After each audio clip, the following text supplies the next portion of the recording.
Hello. It's really hard to tell if you're actually live or not with this new way of doing it. So apologies for like that long pause. But hi, I'm Karen.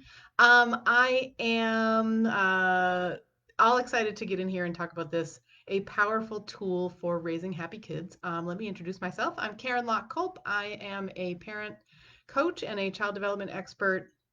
And one of the things that I am becoming known for is helping parents in difficult circumstances, which we've all been in difficult circumstances in this pandemic, and lots of I work with a lot of parents and I help a lot of parents who are struggling to not struggle anymore. In fact, to feel happy inside and to enjoy family time. And it's interesting because it's not like we can wave a magic wand and everything is amazing and wonderful and like we're not in a pandemic anymore and we do have jobs and we don't have to worry about weird and upsetting school changes and stuff like that. We're still, the people that I work with are still dealing with these very complex and difficult problems, but what they're doing is taking control of what they can control. And that's one of the things that I wanted to start off by saying that because that's partly what we're addressing today is what's in our control and what isn't. And um, the powerful tool for raising happy kids is in our control, like this thing that I'm going to talk about. So let's dive into that. Let's really talk about that. So the idea that we can feel so out of control really gets into this. And the powerful tool that I want to talk about is we can think of it as modeling behavior. We can think of it as like, what are we teaching our kids? What are we helping them do? And the way that I look at it is we are always modeling something with our kids. We are always, whether it's good or bad, it's going to be something. And so if we are modeling, if we are shouting, if we're impatient with our kids, right? If we all do that sometimes. But if we're doing it like more than we wish, uh, we bottle frustration and anger for them. Like that's what they learn. They take that in.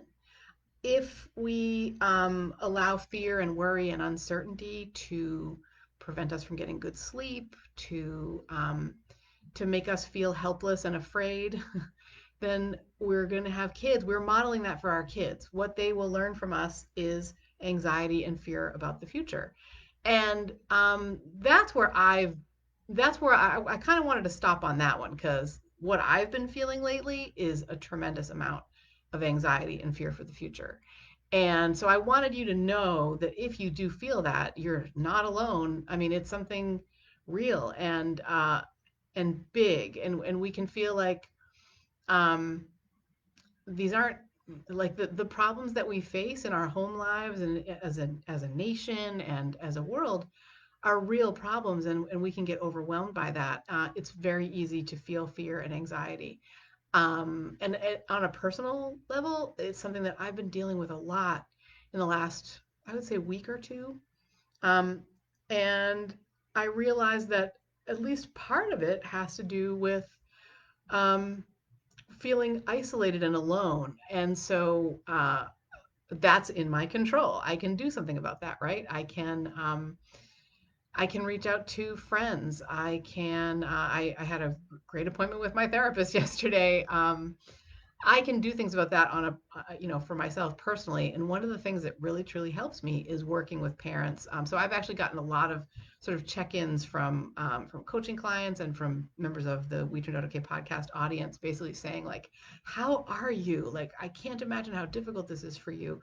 Are you doing okay?" And I always answer yes. And part of the reason is because I have you to serve. And so that's one way of when we're showing up for others, it feels like a strange, maybe a disconnect. But when we're showing up for others, it's helping us feel less frightened and less alone. And so we can model. So what I've been working on really, I mean, I've really had to kind of coach myself around to it, right? But what I've been working on is um, thinking differently in terms of feeling that anxiety, feeling that fear, because you do feel it, but to be able to say, "Oh, this is okay. I'm gonna work through this. I'm going to acknowledge it and work through it." It's a different energy from being like, "No, no, I just don't want to feel it at all." Um, because that when we model that, that's a sort of denial, right? Then what we're modeling for our kids is don't acknowledge or look at your problems. And it's taken me a couple of weeks really to realize that this is what I've been doing. So trying to model working hard. We won't do it all the time. We won't do it 100% right. We will accept mistakes because they're going to happen. Is how I look at it. Um, when we model a positive outlook, that's what our kids will take. And um, the powerful tool, like I haven't even really gotten to the actual tool yet because uh, that's sort of all the meta level stuff, the thinking that has to come into it, right? Well, I don't want to model anger and frustration for my kids. I don't want to model anxiety and fear for the future for my kids. What I want to model is something positive. And what I teach and what works for me, this is the powerful tool, is to fulfill our own needs and fill our own cup as much as we possibly can. There's this expression, you cannot pour from an empty cup. And I've even heard it sort of uh, framed in that, like, we need our cup to be full so that we're pouring from the overflow. And in COVID times, this has been an extra big challenge to feel. We can feel, and I have felt this way myself. This is a big part of this for me, is we can feel guilty if we're feeling happy. We can feel like, oh God, no one else in the world is happy. How can I possibly be happy?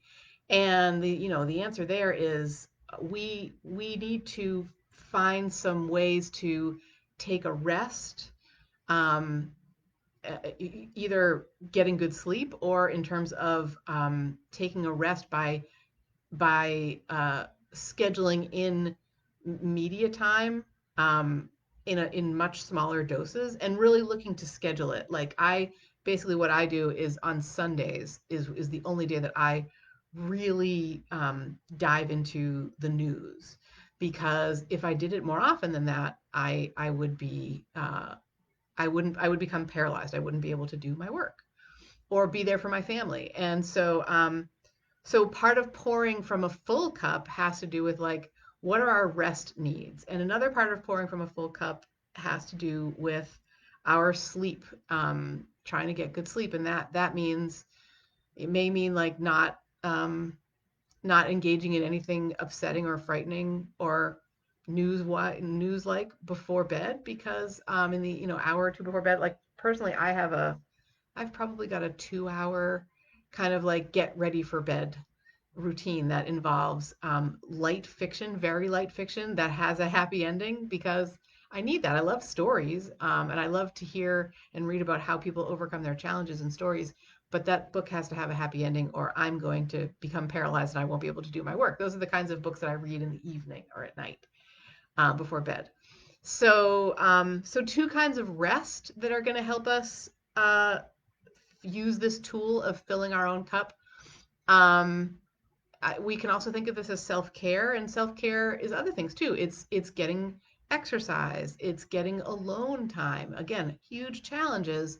Um, but the people that I work with, we've been able to help them get fulfill those challenges and rise to those challenges and be actually able to pour from a full cup.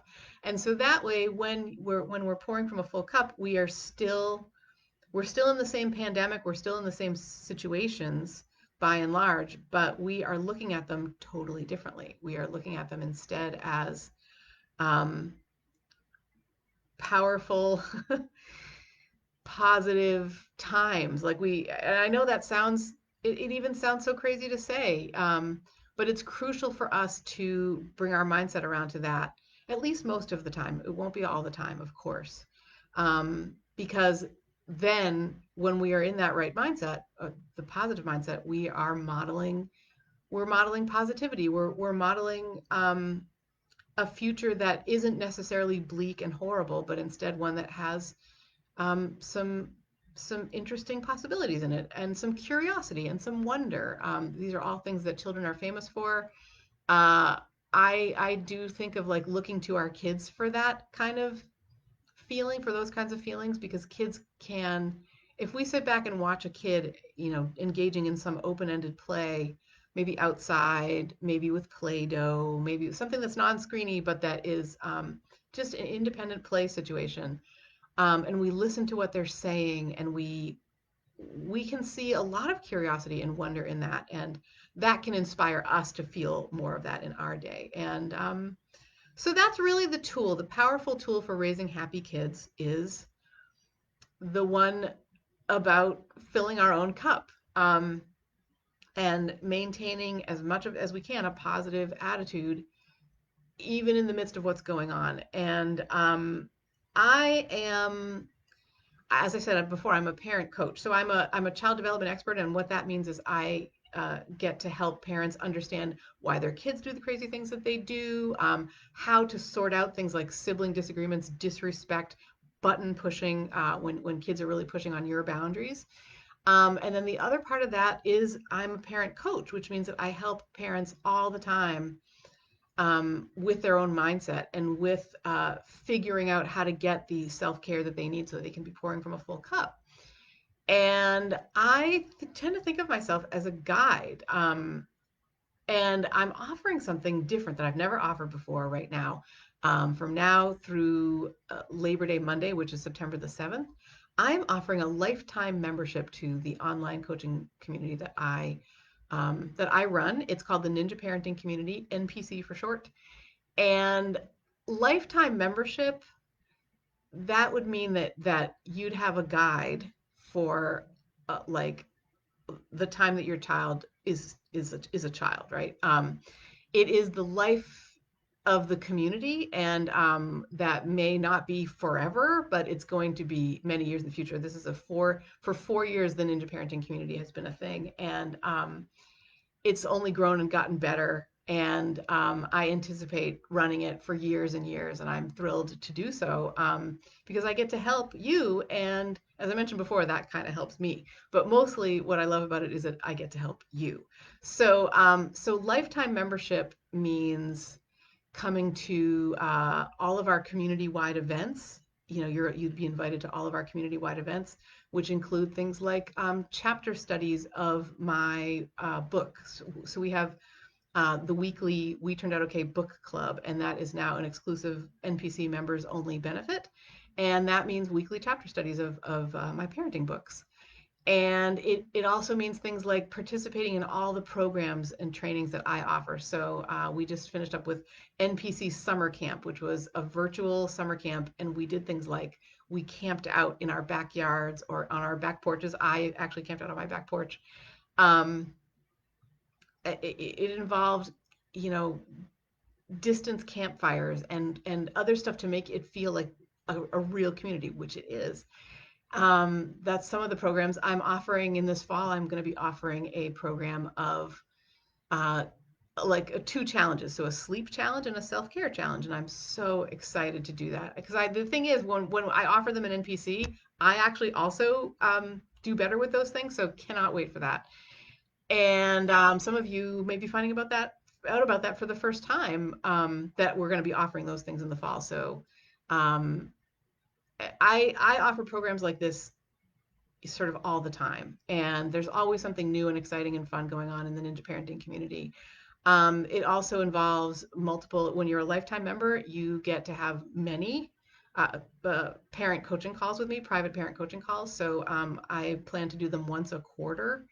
That means every 3 months you've got me on the Zoom with you, talking about what your biggest struggles are, what your concerns are, and how to fix them, how to change them up so that you are enjoying your parenting, and you're feeling happy inside as well. And you get one of those every quarter for the life of the Ninja Parenting community, which is, as I said before, going to be a long time. And there are other benefits to the Ninja Parenting community as well. It's effective. You'll learn the tools that you need to be happier inside and work with, get your family life going in the direction that you want. It's real. We confront some tough things in there because, as I said before, um, I don't believe in uh, hiding problems under the rug. Instead, what I would want to do is look at them and confront them and do things to make them better, right? To alleviate them. It's a safe space. We treat everyone in there with respect and with love and support, and so you can come in there and know that you will be treated with respect and love and support. And it's a wonderful symbiotic place, and most importantly, it is fun in there. There's lots of laughter. There's lots of enjoyment. Um, it's a lively and wonderful, vibrant place. And you could have that for, in a lifetime membership. Um, then and it would be really, really fun to have you in there. So I hope that would go to weturnedoutokai.com/join NPC. And if you join by midnight, well, 11:59 Eastern Standard Time um, on Friday night, September the 4th, you will also get, for the very first time ever, I'm offering official WTOO t-shirts. I've never done this before. I'm super excited. So you will get a t-shirt if you join in the lifetime membership by tomorrow night at midnight. So Friday, September 4th, before midnight. And I really hope you do. Like I said, my heart is in there. The Ninja Parenting community is my home on the web, and it is such a wonderful, fun place. And I hope to see you in there. So thank you very, very much for watching this. I hope that this powerful tool was helpful for you to use. I hope you'll take it and use it. Even if you decide not to join the Ninja Parenting community, this tool can change lives. I've seen it change lives, and I want that for you. I want you to have to feel happy inside, to have good, positive family time, and I hope you'll let me be your guide as you do that. So that's weturnedoutokai.com/join NPC, all one word. Thank you so much for watching. I will hopefully I'll see you in the community. Bye.